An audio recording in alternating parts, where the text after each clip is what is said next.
हवन, ऐसा हवन का आयोजन किया जाएगा कि सत्ता में रहने वाले लोगों को भगवान सद्बुद्धि दे। अगला, अगर समय रहते ऊपर के ये 3 फ्लोर नहीं टूटते तो पूरे हिमाचल से देवभूमि संघर्ष समिति आह्वान करेगी। जी सर, आज आपने प्रेस कॉन्फ्रेंस की है, क्या आपका मुद्दा था? देखिए, 5 अक्टूबर को माननीय न्यायालय ने 3 मंजिलों को तोड़ने के लिए आदेश पारित किया था और दिसंबर महीने तक 3 मंजिलों को तोड़ना था। प्रशासन इस काम करने में सफल नहीं हुआ और जब अगली तारीख आती है 15 मार्च 2025 की, उस दिन भी ये केस लगता नहीं। टेक्निकलिटी समझने के लिए हमें समझना पड़ेगा कि भाई जब एमसी कोर्ट ने तय कर दिया है कि आप इसको दिसंबर के महीने तक हटा दो, तो आपने क्यों नहीं हटाया? और ना हटाने के बाद कोर्ट ने इस पर कंटेप्ट की प्रोसीडिंग क्यों नहीं की? दूसरा महत्वपूर्ण विषय है, माननीय उच्च न्यायालय ने कहा था कि इस पूरे केस का निपटारा आप 8 हफ्ते में कीजिए। मतलब एमसी न्यायालय उच्च न्यायालय के आदेश की पालना भी नहीं कर रहा। इतना बड़ा षड्यंत्र सरकार के दबाव में अभी तक जो हिंदू समाज सड़कों पर उतरा, इस विषय को लोगों तक लिया, ये सच्चाई क्या है, इसके लिए आगामी महीनों में देवभूमि संघर्ष समिति हवन, ऐसा हवन का आयोजन किया जाएगा कि सत्ता में रहने वाले लोगों को भगवान सद्बुद्धि दे।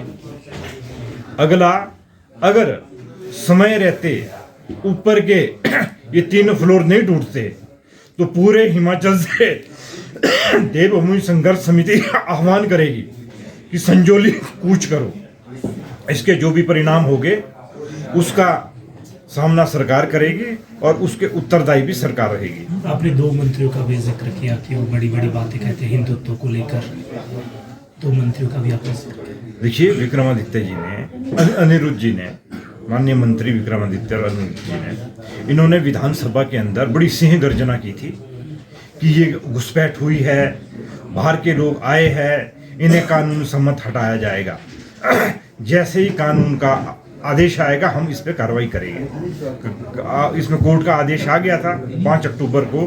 5 अक्टूबर से लेके आज तक लगभग 5-6 महीने हो गए, आप क्यों चुप हो? एक ओर आप मंदिरों में जाते हैं और दूसरी ओर मंदिरों के प्रति षड्यंत्र करते हैं। ये चलेगा नहीं।